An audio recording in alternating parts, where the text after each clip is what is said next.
Today, the latest weapons, coupled with the fighting skill of the American soldier, stand ready, on the alert all over the world to defend this country, you, the American people, against aggression. This is The Big Picture, an official television report to the nation from the United States Army. Now, to show you part of the big picture, here is Sergeant Stuart Queen. 15 years ago, the state of Louisiana was host to a vast military maneuver, during which an officer named Dwight D. Eisenhower earned his first General's Star. Last November and December, the Army and the Air Force held joint maneuvers over almost exactly the same area. A joint testing and training exercise deployed over 7 million acres of western Louisiana. Here is the Army's television report to the nation on Operation Sagebrush. Operation Sagebrush is a war. The bullets and the casualties are theoretical, but everything else is for real.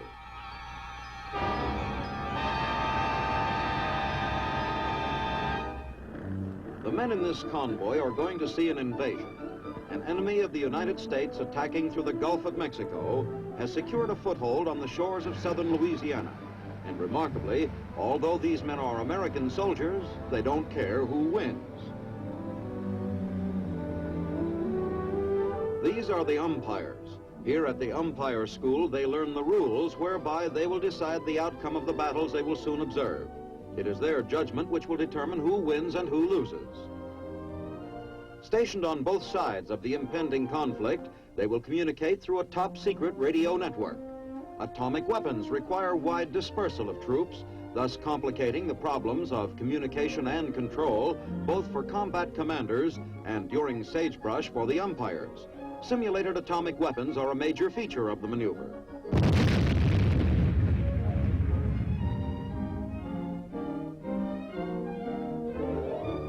Sagebrush is a joint operation of the Army and the Air Force. Here, the headquarters staff await the arrival of the maneuver director, Air Force General O.P. Wayland.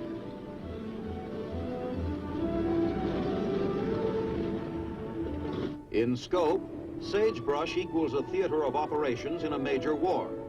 As maneuver director and unified commander, General Wayland directs a ground war being played across 7 million acres of western Louisiana and an air war over 7 southern states.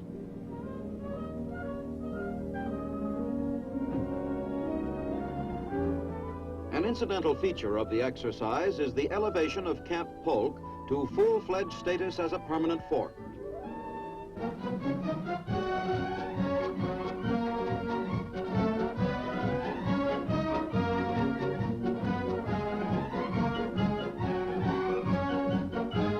In the neighboring town of Manny, townsfolk and youngsters get acquainted with the men who will be a permanent fixture of their newly created fort.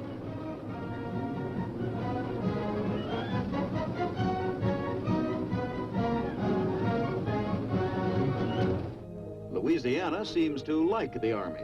Its people can remember the days when 750,000 soldiers, including Lieutenant Colonel Dwight D. Eisenhower, trained here for future battles against Germany and Japan. Today, they are again playing host to a war.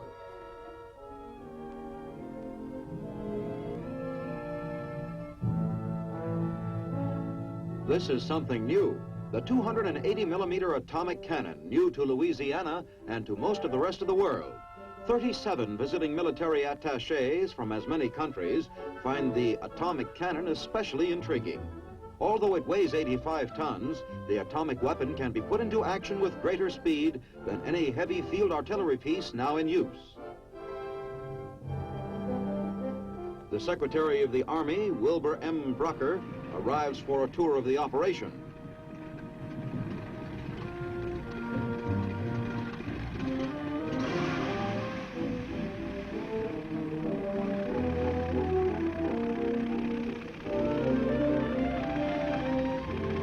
Discussing the significance of this gigantic maneuver, Secretary Brucker later observed that this is a tremendously costly operation, but it is the only way we have for finding out whether we are equipped to meet any enemy anywhere at any time.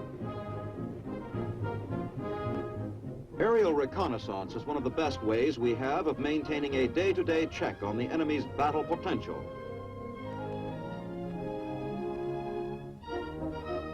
Jet reconnaissance planes equipped with the most advanced aerial cameras can do much to remove the element of surprise from an aggressor's attack.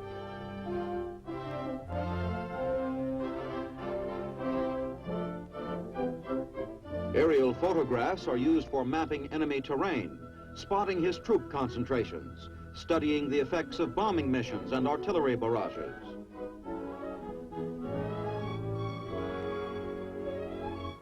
Aerial reconnaissance work has been perfected to the point where photo interpreters can often determine what product is being manufactured in an enemy factory, merely by studying the color of the smoke coming from its chimneys.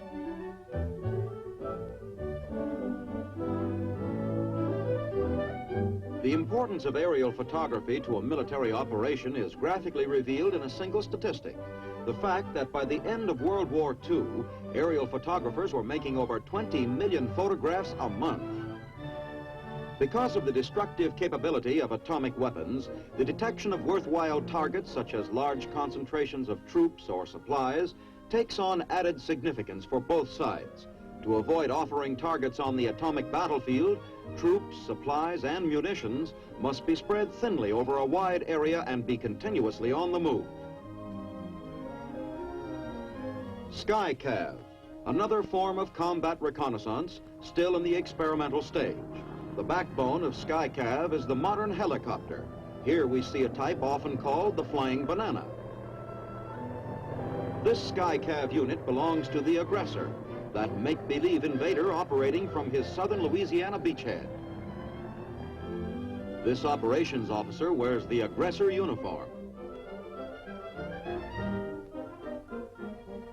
The name Skycav was selected because of the similarity between the functions of this new type outfit and the old horse cavalry. Its main job is making a continuous series of rapid sorties behind enemy lines to probe his defenses, capture prisoners, gain information, just as Jeb Stuart's horse cavalry used to do.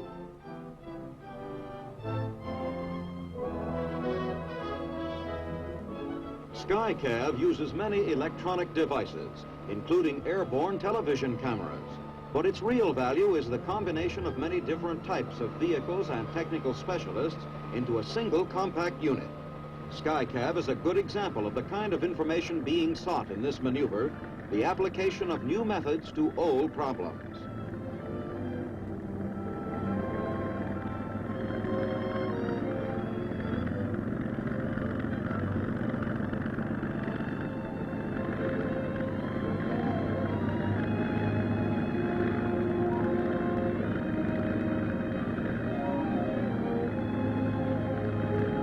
Even a Jeep can be hedge-hopped over enemy positions for use by Skycav units on the other side. Another flying banana does the job.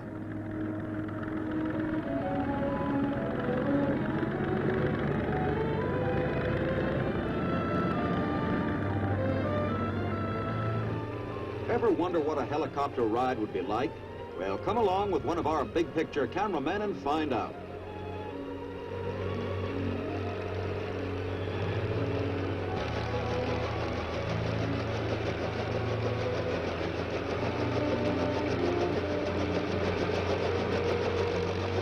From the outside, the ride looks smooth.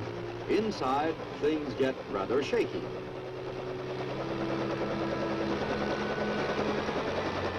Despite its apparent simplicity, the whirlybird is not an easy machine to fly. Aviators with ratings good for fixed-wing planes need special instruction before they take on helicopters. For that purpose, the Army provides helicopter training in its aviation school at Fort Rucker, Alabama.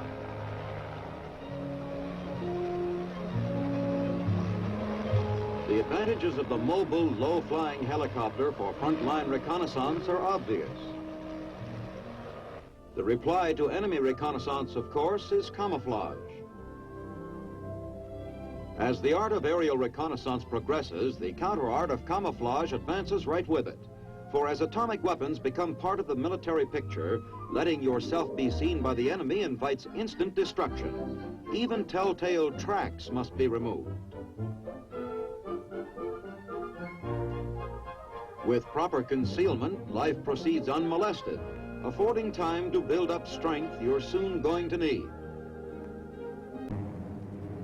Finally, early on a weekday morning, it comes. The aggressor's attempt at a breakthrough, his big push north from his base on the Louisiana coast.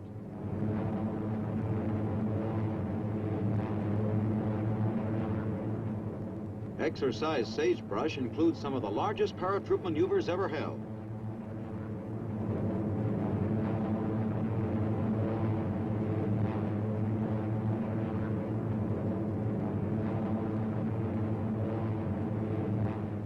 Airlift operations during Sagebrush are conducted by the Tactical Air Command's 18th Air Force. The aggressor paratroopers are the famed 82nd Airborne Division.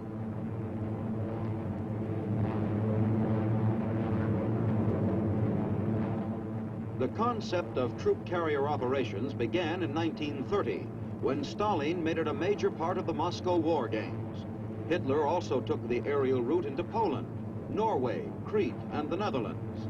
Taking Hitler's paratroop invasions as a warning, the United States began extensive airborne training early in 1940. They've come a long way in 16 years.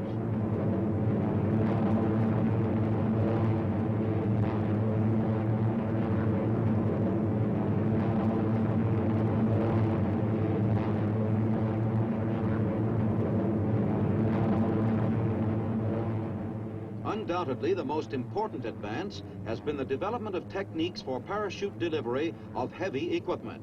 Jeeps, artillery, even armor can now be delivered airmail.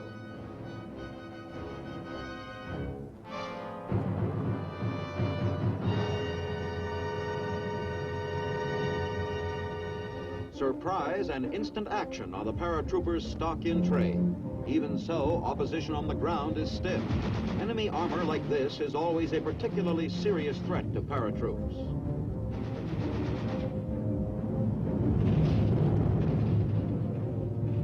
Pushing out irresistibly from their drop zone, the aggressors force defending U.S. troops slowly northward. This is the advance party of an infantry column.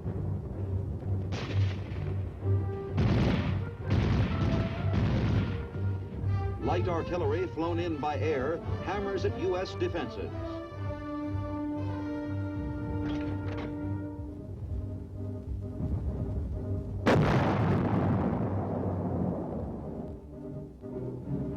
The aggressor's success becomes clear as the rear guard of U.S. troops break off the engagement and flee north toward the Red River. Staying behind to delay the enemy, these troops have made possible an orderly, organized withdrawal.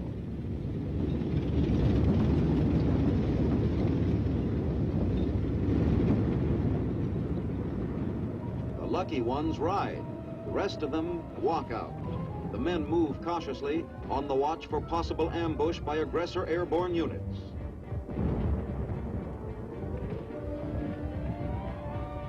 The aggressor forces following them up are an organized full-scale army, complete with distinctive uniforms. The enemy moves forward in strength, knocking out U.S. opposition wherever it appears. For benefit of the umpires, they put on a realistic performance.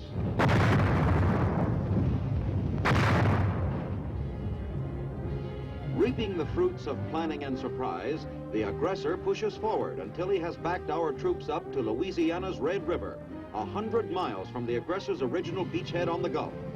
Now begins one of the most hazardous operations of war, a full-scale river crossing under fire. Smoke generators blanket the area. This phase of the maneuver belongs to the Army engineers. It is their responsibility to throw down the bridges over which our retreating forces must cross. The face of defeat. It is a remarkable thing about soldiers that their morale takes a slump during an artificial maneuver which greatly resembles their reaction to an actual retreat in the face of an enemy. Nobody likes to lose, even for exercise.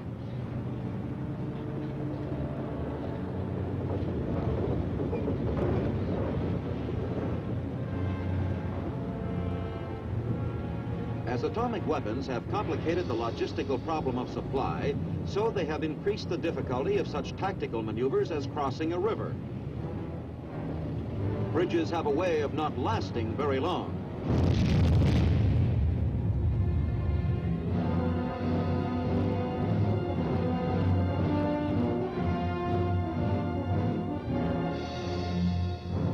To fill the breach, rafts are used.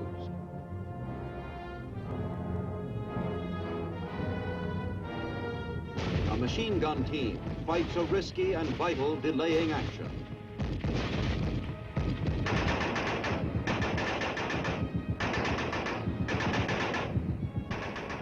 Scratch one tank.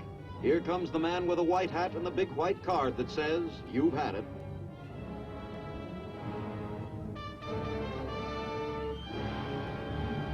The ever-present umpires watching each engagement decide who lives and who dies. They base their decisions on what would have happened had the shells and bullets been real. The medics follow in their trail, providing, on paper, the treatment required by the umpire's verdict.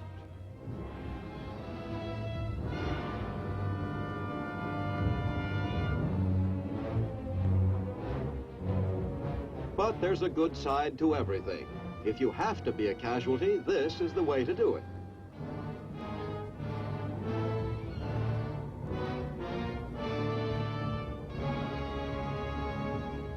Assault ended, situation static. With the aggressor in full control of the area south of the river, it is a time for rest and recuperation.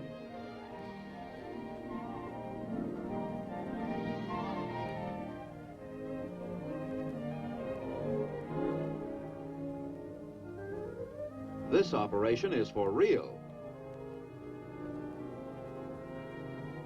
It's an uneasy peace and one which won't last.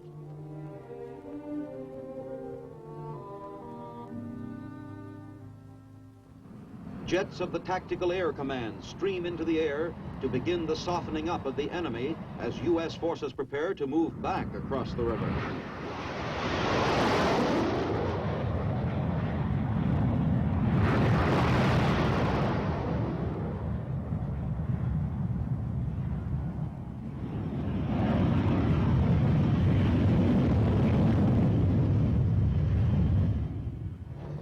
Smoke, and perhaps something more sinister. Nerve gas, developed during World War II by Nazi scientists, was never used. We may pray that it never will be. We must also be prepared.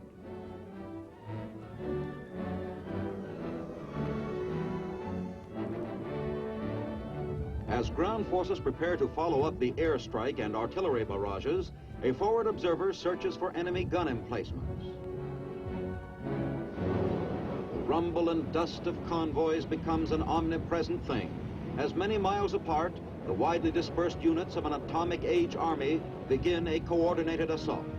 Great, ugly-snouted tanks, which have been lying dormant in their camouflage positions, take to the road and swing southward. Many of the vehicles in this convoy belong to the 1st Armored Division, Old Ironsides, which will be permanently located at Fort Polk after the maneuvers.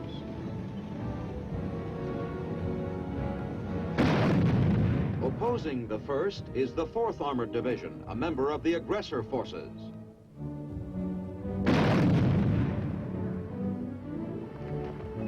Up comes an umpire and down goes another tank.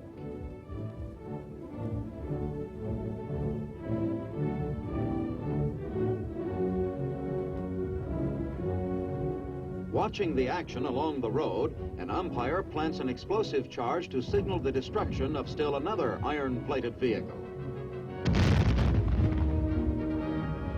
These umpire teams are among the hardest working men of the maneuver. But nobody works harder than a paratrooper. Of course, for the paratrooper, the start of the trip is the easiest. His problems will begin when he gets there. An easy life? It may seem odd, but easy as this looks, there are a lot of people who still prefer to walk.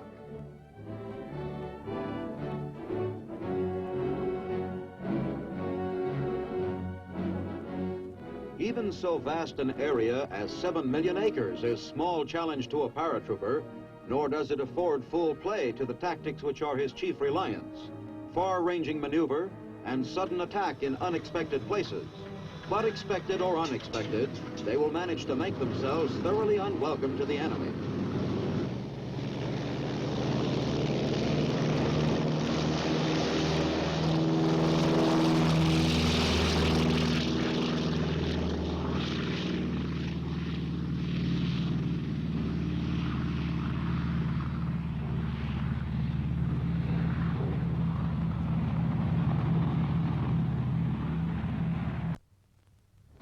Airborne troops fight for possession of an aggressor airstrip, always a prime objective.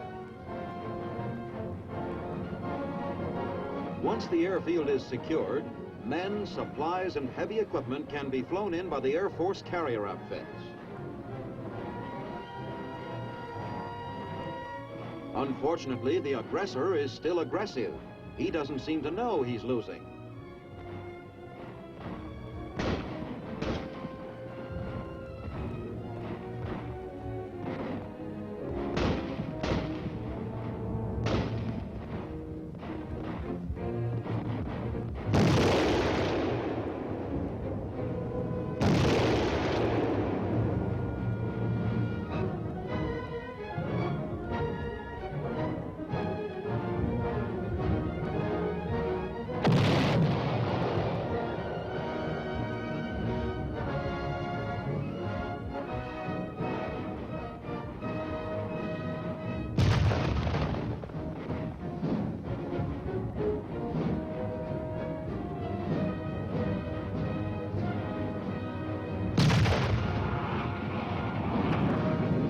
Miles away, one of our atomic cannon is brought into action to open another hole in the aggressor's lines.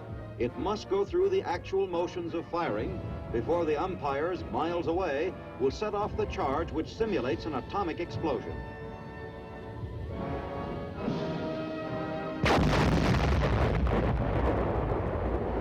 Tanks move up to exploit the havoc wreaked by atomic artillery, all part of the same coordinated advance.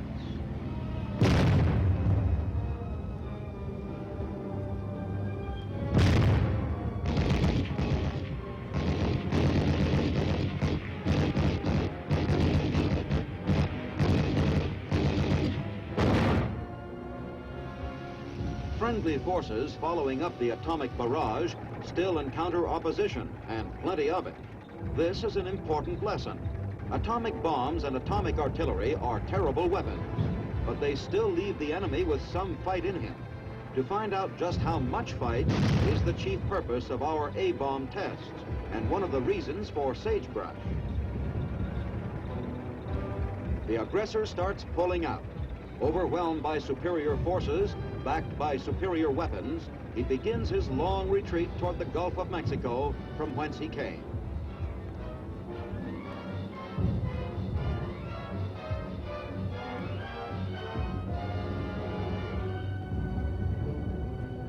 U.S. infantry moves southward, following him up, keeping him on the run. A month ago, they reluctantly retreated north. There's no reluctance now, for the end is in sight.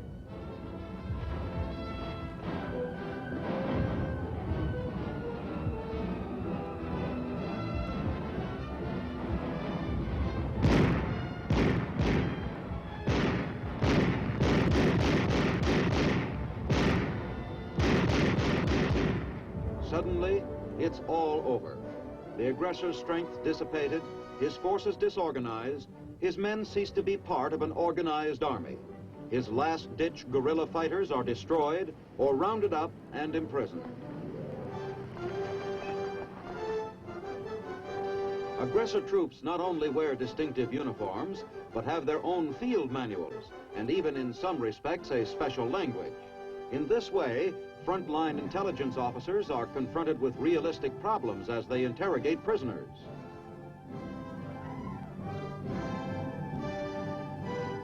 The battle is over, the war is won.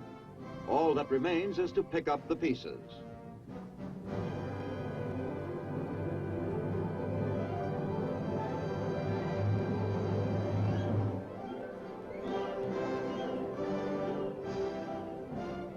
Pick up and clean up. And by now, the awesome atomic cannon has become simply droopy.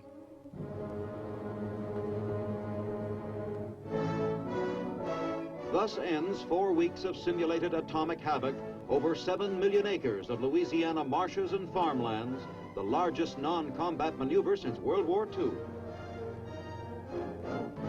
These aircraft, their very size alone, would have seemed fantastic to us in the last World War. To those who remembered the First War, the Second was itself an incredible performance.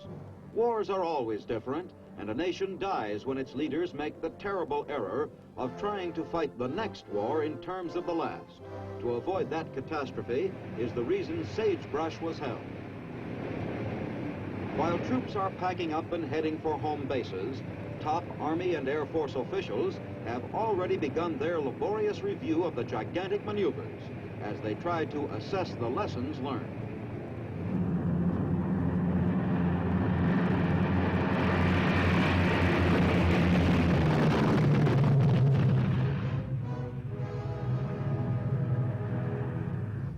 As the men themselves begin their long journey home through the night, they may travel secure in the knowledge that their own efforts have done much to ensure that the sun will rise tomorrow on a peaceful America.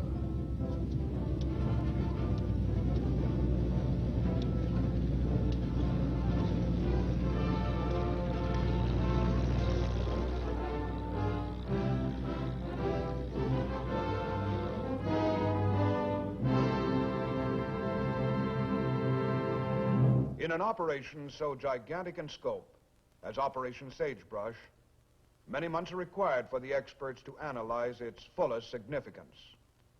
Army and Air Force policies for many years to come will reflect knowledge gained in Louisiana during the fall of 1955. This is Sergeant Stuart Queen, inviting you to be with us again next week for another look at your Army in action on The Big Picture. The Big Picture is a weekly television report to the nation on the activities of the Army at home and overseas. Produced by the Signal Corps Pictorial Center. Presented by the United States Army in cooperation with this station. You too can be an important part of the Big Picture. You can proudly serve with the best equipped, the best trained, the best fighting team in the world today, the United States Army.